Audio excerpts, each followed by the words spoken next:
Tiga informasi penting bagi pensiunan dari Taspen terkait dengan siap-siap mulai besok tanggal 27 Mei 2025 wajib bagi pensiunan bagi yang belum melakukannya, serta informasi terbaru terkait dengan pencairan gaji Juni 2025 dan pencairan gaji ke-13 yang akan cair sekitar 5 hari lagi menjelang pencairan gaji, dan informasi terbaru terkait dengan fakta sebenarnya terkait kenaikan gaji dan pesangon pensiun 1 miliar rupiah.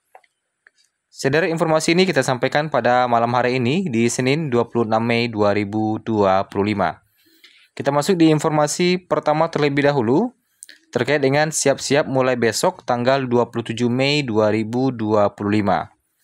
Sebagaimana kita ketahui bersama bahwa para pensiunan sebentar lagi, sekitar 5 hari lagi akan mendapatkan pencairan gaji di bulan Juni 2025. Ada hal penting yang wajib dilakukan oleh pensiunan sebelum mendapatkan pencairan gaji.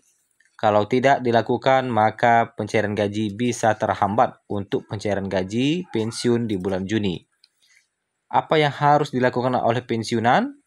Yang wajib dilakukan adalah autentikasi. Bagi Bapak Ibu yang hingga saat ini masih belum melakukan autentikasi secara online, bisa melakukan autentikasi secara online mulai besok di Selasa 27 Mei 2025. Dan bagi yang masih terkendala melakukan autentikasi secara online, bisa berkunjung langsung ke kantor Mitra Bayar Taspen atau kantor cabang Taspen terdekat.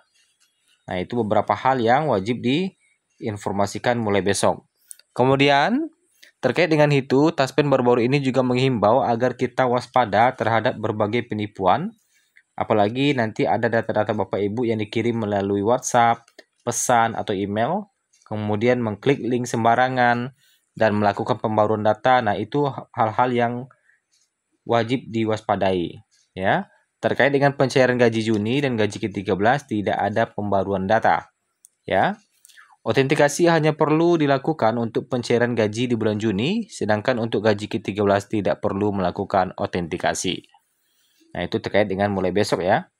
Kemudian, informasi terbaru terkait dengan pencairan gaji 13 yang akan cair juga di bulan Juni 2025 yang tinggal sekitar 5 hari lagi ya, menjelang pencairan gaji dan gaji ke-13.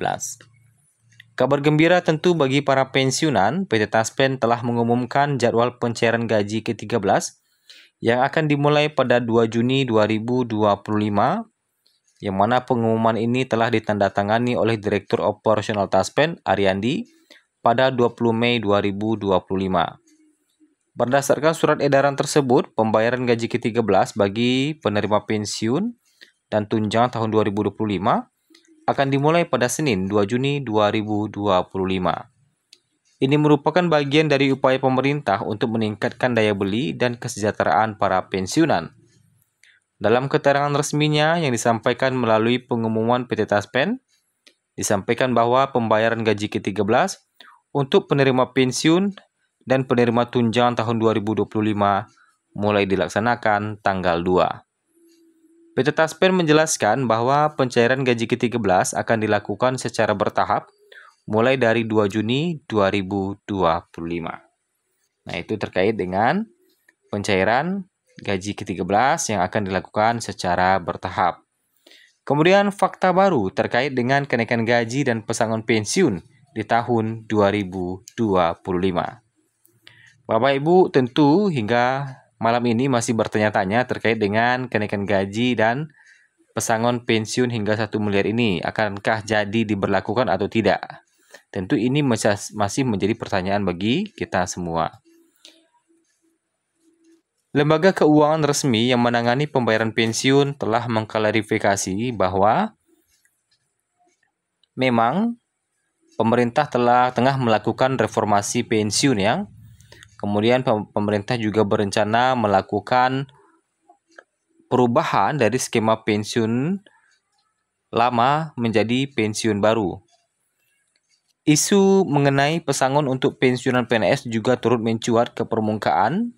Banyak beredar kabar bahwa pemerintah akan memberikan pesangon kepada para pensiunan. Namun informasi ini juga diklarifikasi sebagai tidak benar. Lembaga keuangan resmi yang biasa menerima pertanyaan dari masyarakat menyatakan bahwa tidak ada program pesangon dari mereka dan tidak ada pembahasan dari pemerintah mengenai hal tersebut. Perlu dipahami bahwa pemberian pesangon memerlukan dasar hukum berupa peraturan dari pemerintah pusat. Sampai saat ini tidak ada dokumen atau pembahasan formal yang mengarah pada realisasi pemberian pesangon bagi pensiunan PNS. Maka setiap informasi yang menyatakan sebaliknya patut dipertanyakan dan tidak boleh langsung dipercaya. Sebagian masyarakat juga menyoroti rencana reformasi skema pensiun yang kabarnya akan diberlakukan. Hal ini memang benar sedang dalam pembahasan, sebagaimana tertuang dalam dokumen resmi pemerintah, Kerangka Ekonomi Makro dan Pokok-pokok Kebijakan Fiskal tahun 2025. Dalam dokumen setebal 352 halaman tersebut, reformasi skema program pensiun disebutkan secara khusus pada halaman 93. Reformasi tersebut bertujuan mengubah skema pembayaran pensiun dari sistem PSU-GO yang dibayar dari anggaran negara tiap bulan menjadi skema fully funded yang didanai sejak awal masa kerja. Nah, namun penting untuk dicermati bahwa rencana perubahan ini berdasarkan beberapa informasi ditujukan untuk dua kelompok, yaitu PNS aktif saat ini dan ASN yang baru direkrut ke depannya, termasuk P3K. Dokumen resmi pemerintah tersebut sama sekali tidak menyebut bahwa reformasi ini mencakup pensiunan PNS yang sudah tidak aktif. Nah, di tengah banyaknya kabar yang beredar, ada satu informasi penting yang benar dan patut menjadi perhatian, yaitu pencairan gaji ke-13. Pemerintah telah menetapkan bahwa pembayaran gaji ke-13 dimulai pada Juni mendatang. Nah, terkait dengan kenaikan gaji, kenaikan gaji memang hingga saat ini pemerintah masih belum mengumumkan informasi terkait dengan kenaikan gaji maupun pesangon pensiun. Belum ada regulasi resmi mengenai kenaikan gaji bagi pensiunan PNS maupun ASN aktif. Lembaga keuangan resmi menangani pembayaran pensiun telah mengklarifikasi, Taspen pun telah buka suara memang terkait dengan pesangon pensiun, kenaikan gaji atau skema pensiun fully funded itu memang belum ada aturannya. Berdasarkan data yang kita himpun juga pada malam hari ini memang pemerintah belum menerbitkan aturan terkait dengan kenaikan gaji maupun reformasi pensiun. Informasi terakhir yang kita dapatkan terkait dengan reformasi ASN ini masih dalam pembahasan. Terkait dengan skema fully funded itu butuh aturan turunan lagi, yang mana itu butuh pembahasan yang mendalam.